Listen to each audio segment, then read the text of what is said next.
നിങ്ങൾ ഇംഗ്ലീഷിൽ ഒരു ബിഗിനർ സ്റ്റേജിൽ നിൽക്കുന്ന ആളാണെങ്കിൽ നിങ്ങൾ ചെയ്യാൻ പാടില്ലാത്ത ഒരു കാര്യമാണ് വാക്കുകളുടെ സിനോണിംസ് എന്ന് വെച്ച് കഴിഞ്ഞാൽ ഒരേ മീനിങ്ങുള്ള പര്യായ പദങ്ങൾ ഒരുപാട് കഷ്ടപ്പെട്ട് പഠിക്കുക എന്നുള്ളത്.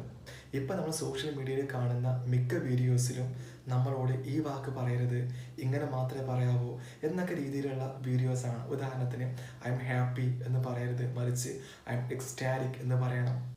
ഇത് തെറ്റാണെന്നോ മോശമാണെന്നോ പറയല്ല, മറിച്ച് ഒരു ബിഗിനർ സ്റ്റേജിലുള്ള ആളെ സംബന്ധിച്ചിടത്തോളം അയാൾ വിചാരിക്കുന്നത് ഈ വാക്കുകളെ തെറ്റാണ്. ഉദാഹരണത്തിന് I am happy, I M sad എന്ന് പറയുന്ന ഇത്തരം ബേസിക് ആയിട്ടുള്ള ഫ്രേസുകൾ തെറ്റാണെന്നാണ് അയാൾ വിചാരിക്കുന്നത്. പക്ഷെ ആക്ച്വലി നേറ്റീവ് സ്പീക്കേഴ്സിൻ്റെ ഇടയിൽ പോലും ഡെയിലി ലൈഫ് ഇംഗ്ലീഷിൽ അവർ കൂടുതലും ഉപയോഗിക്കുന്നത് ഇതുപോലെയുള്ള സിമ്പിൾ ഇംഗ്ലീഷാണ്. അപ്പോൾ ഒരു ബിഗിനർ സ്റ്റേജിലുള്ള ആളെ സംബന്ധിച്ചിടത്തോളം ഏറ്റവും അത്യാവശ്യം വേണ്ടത് ഇതുപോലെയുള്ള സിമ്പിൾ ഫ്രേസുകൾ പഠിച്ച് നമ്മൾ എന്ത് ചെയ്യണം, കോൺഫിഡൻ്റ് ആവണം.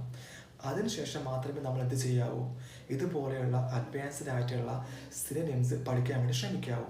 ഇല്ലെങ്കിൽ നമ്മൾ കൺഫ്യൂസ്ഡ് ആയി പോകുക മാത്രമേ അതുകൊണ്ട് സംഭവിക്കുകയുള്ളൂ.